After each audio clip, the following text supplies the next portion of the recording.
Hello and welcome back. I am Tyler Edlin and this is the Brush Sauce Theater. In this episode I'll be talking about clouds. I'll be going over some basic lighting properties, a few types of clouds and how I personally use them, how to simplify form, and using reference to design. Hi, so before jumping in I recommend going over a few basic lighting properties and principles before painting anything. Alright, so first up, a sunlight, or we could consider it a spotlight. It's a distant light source either way. It's usually going to cause a softer form shadow around an object with a harder cast shadow, as seen here.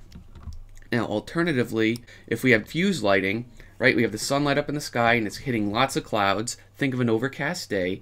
The light sources, the lighting itself, is going to be a lot more uniform and soft, which a much more gradual transition from light into shadow, with a lot less contrast. So these lighting terms that we should be familiar with and need to know: that key light, the primary light source, mostly the sun in the sky for our purposes here today. Now, when we have a key light source, it's going to cause that form shadow, as we just mentioned. That form shadow and the object itself, that's going to cause a cast shadow. The cast shadows are usually harder edge than a form shadow. So think form shadows being kind of soft. If the object is soft, in our case of clouds, it will be. When we have light hitting clouds in the sky or objects, anything really, you're going to have a bounce light. So right, the light comes down, hits the ground, bounces back up into the shadow here. Makes it a lot more believable, a lot more realistic. Now next up, we're going to have all this other light up in the sky, right? The atmosphere, all this blue. That's going to come in and fill the shadow of our clouds, our mountains, whatever it's going to be. But it's going to slightly illuminate the back side, but not too much. Perhaps even a little bit more subtly than I have there. Lastly, we're going to have that ambient occlusion, anything in the nooks and the crannies that we're not going to see. It's really hard to see, but it's very subtle. Not too much of that happening up in the sky. So let's get on to clouds. Might actually be like a half a dozen types of clouds, but I've kind of looked over them and condensed them down to these main primary three. And these are the three I like to use most in my images, and I like to explain why. First is the cumulus. It's my go-to all-around cloud. The big, the puffy, the big floating slabs of butter in the sky, as I say. Now, I like to use these on a lot of my easier going scenes, my epic ones, my scenes of vast optimism. And I like to express that with how buttery and soft the shapes are. Now, next up is the cirrus. I like to use these for to convey a sense of movement in my scene, or if I just would like to downplay the clouds in the scene and have them do something a little bit more simple, and again, convey a sense of movement. Last is the stratus. These are the ones I like to use when I'm showing any kind of drama in a scene, or I want to do a heightened sense of that, as you can see in my two images there. And these are pretty good clouds as well, because you can play them up fairly simply. It doesn't take a lot of work to really make them look good. I just stick to the big simple shapes without going too into detail with them, and it works usually pretty well. So to get us going today, I'd like to mention something that's often overlooked by a lot of artists, is the fact that perspective is involved with clouds. Perspective allows us to visually inspect all kinds of angles and understand where the light and the forms are taking place. So I like to drop in this little perspective grid brush right over any kind of photo reference, right on the horizon line, and that allows me to draw through and understand what is happening in front of me. So essentially I'm deconstructing the form, and I'm using simplified gestures to kind of understand how these shapes are working and interacting. Sometimes I even draw through them in a contour type of way. And once I kind of can understand that, I'd like to point out some of the light terms that we discussed earlier. So we have the fill light, the key light, and some shadow. There's nothing really other overly complex happening. This is a massive cloud, but if we look at it and we can basically break it down to a single floating cube in the sky, then the battle's already half won. So I sincerely believe if you can draw a cube, you can draw some clouds, right? Here's a cube. With the light, we have the mid-tone and then the shadow, and it's just floating there up in perspective. So if you struggle with drawing clouds, draw a simple perspective grid, even one point like I have. Draw a bunch of floating cubes in the sky with a dedicated light source, and that'll really help you get going. Now from there I can use the smudge tool or something. I could push, I could shape it. Now when I'm painting and designing a scene, I don't usually literally do this in this exact method, but this is here to illustrate how we can approach something like clouds in a very simple manner. All right, we can get the shadow, and the trick with this, if I want to make this feel like a round floating soft object in the sky, I just need to take the hard edges and soften them up. And going in with the contour of the shape, I can, apply that form shadow, how the light transitions softly or slowly into highlight, or I can use it a little bit more hard in areas if that's how I want to show the form. There's no right or wrong way how to do this. So see, I want to show this backside now, and some of these contours coming up. So I pick a little bit more blue from the atmosphere and stuff on the backside, right? That fill light, and I use that to start to sculpt out these shapes. So even though I'm using blue, it's coming off like more of a warm contour, because all the blues around that are a lot cooler in temperature and tone. And color is contextual like that, and it's going to be perceived differently depending on what it's surrounded by. See, just getting a little bit cooler blue as a fill light to show some of the top light coming in. I like to have fun with color. I'm expressing. You notice I am not color picking that photo at all. I'm just looking at it and interpreting things. And I think that's the important thing to mention here. Like, having control over your values is the other half of the battle. A major mistake that I often see is a student on a typical blue sky cloud scene like this will go way too dark with the values and the range, and so therefore it has way too much contrast. Just color pick or eyedrop the shadow side from the light side, just to notice how light or dark on the scale of on the value scale of 1 to 10, what that range is, and you'll notice it's a lot more subtle than you probably think. So again, I'm just kind of iterating some of the shapes and the forms here, and I'm going to try to make it look a little more three-dimensional. Right? If I use this selection tool, just selecting that circular shape, if I want to make that feel more three-dimensional, I just need to start shading up the shadow side, just like I'm doing here. It's almost like it's folding down into a deep pocket of puff. And I can get some of that bounce light coming up on the top of the form, what's ever left. So it's fun to draw the shape of a cloud and then figure out within that shape, that silhouette, how these forms are working and how they're interacting. I like to use big puffs in there. I like to use medium-sized puffs and little baby puffs. So a good variety, a good contrast of major different shapes, sizes within the singular silhouette. That, for me, helps create very visually striking and interesting clouds.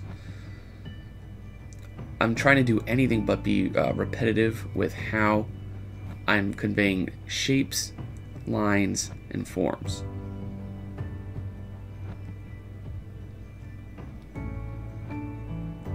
I did have a few years in my background sculpting with clay. That really helps me understand how kind of forms work and intersect.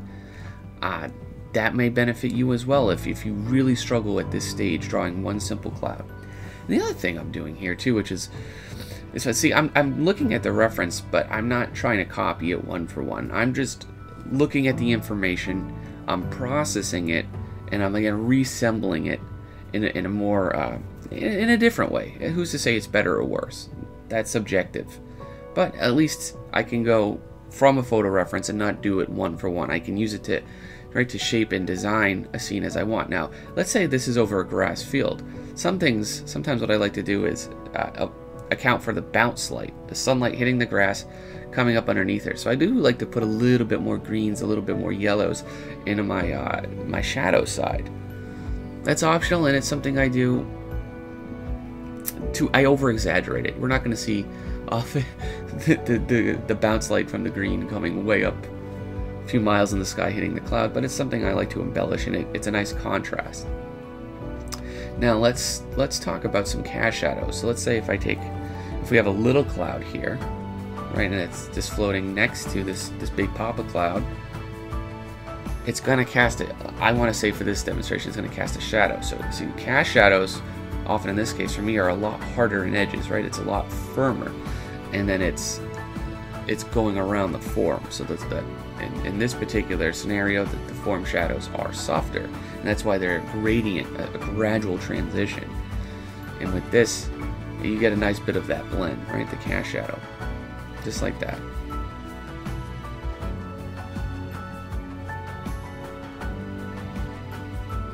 There's the subtle difference. So that's something to be aware of and to certainly practice if you're having trouble rendering things in 3 dimensions.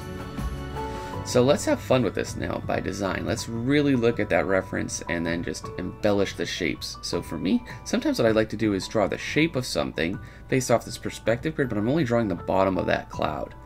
That way I can figure out where the shapes and the forms could eventually go. So see, this could be like a foreground object, and then I go up from the bottom, like we're looking up at the clouds, right? That's what we're doing when we have a lower horizon.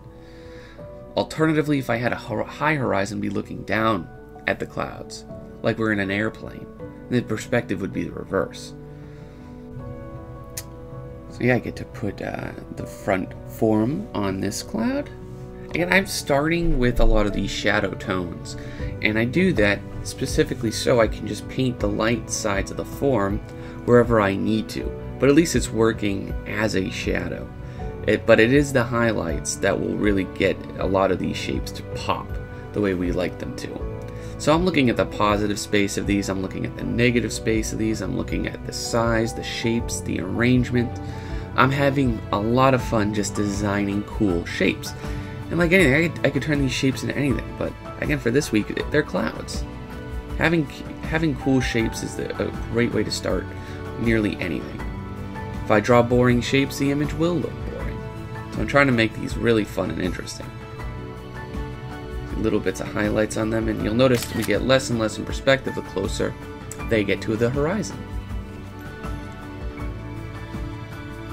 So I'm taking everything I learned on that main cloud and I'm applying it immediately to something new and original. It's a great way of looking at something, studying it, and then applying it. If you just look at something, or if you just watch something, and you don't take notes, you don't apply it immediately, I know personally, I tend to forget it, and it goes right out the other ear. So people always ask me, hey, how much studying do you do? I don't really do studies in a traditional sense. I just overanalyze things like that, and I just apply it right in the painting I'm currently working on. But I guess this is a study in a more traditional sense that I'm able to turn into a demonstration for you guys. So yeah, here's how I would do a study.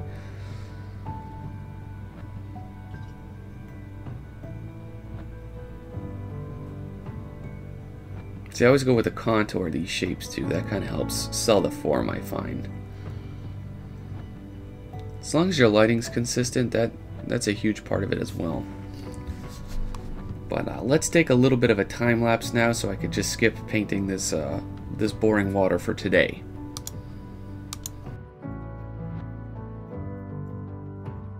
Alright, so now we're going to really be wrapping this up. I didn't get to fit everything that I could have covered about clouds into one episode, and that's where I want to hear from you guys in the comments. What would you want to see in a Clouds Part 2? I know in the Discord there has been brought up about stormy and moody clouds. Maybe you could do a little more about that, and perhaps how to approach them at like a sunset or dusk, golden hour type of lighting type of day. But besides that, what do you want to know more about clouds, or what do you personally struggle with the most? I'd love to know. Again, I really struggled with clouds myself just a few weeks ago, but I've been drilling these. For those of you that follow me on Instagram and stuff have probably seen that, and I've been getting a lot better, and more importantly, I think I've been getting a lot more confident with how I approach and paint the skies as well. But it's been a lot of fun and a good, worthwhile journey. So anyways, yeah, I'm painting this skiff inspired by the Moana movie, since I watch it a lot with my daughter right now, but I painted it a lot larger than it's eventually going to be. This allows me for more flexible detail, to be more careful with this, and then when I shrink it down, it always looks better because we won't see all the imperfections in it quite as closely.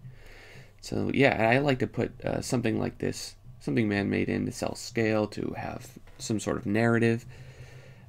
and it'll add to this whole moody atmosphere over the ocean, which, during that time lapse, I dumped in a photo and then I overpainted it, just very quickly, quick and dirty. Since I'm not, in this particular image, I'm not practicing the water, I'm just trying to make a little bit of a statement with the clouds. Big, lumbering, towering clouds.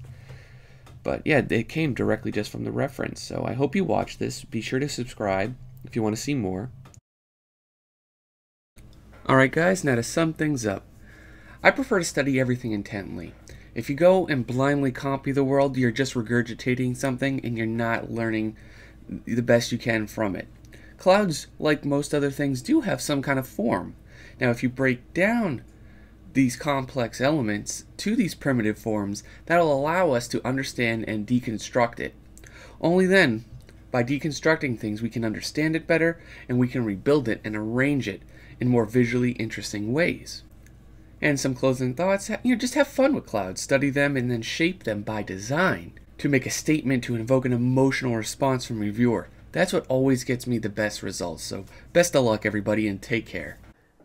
Thanks for watching, particularly if you made it to the end here. If you'd like to support the channel, please like, share, and comment. You can find me on Facebook, ArtStation, and Instagram. Now, I share different content on each platform, so feel free to stalk me across the web. Feel free to join the Brush Sauce community as linked below. We do hangouts, have a Discord channel, host challenges, and support each other in artistic growth. Finally, if you'd like to inquire about my one-on-one mentorship program, head over to tyleredlinart.com, click on the mentorship tab for information, and shoot me an email. Also, I run 2 courses at the Computer Graphics Master Academy. Feel free to check out those as well. Take care.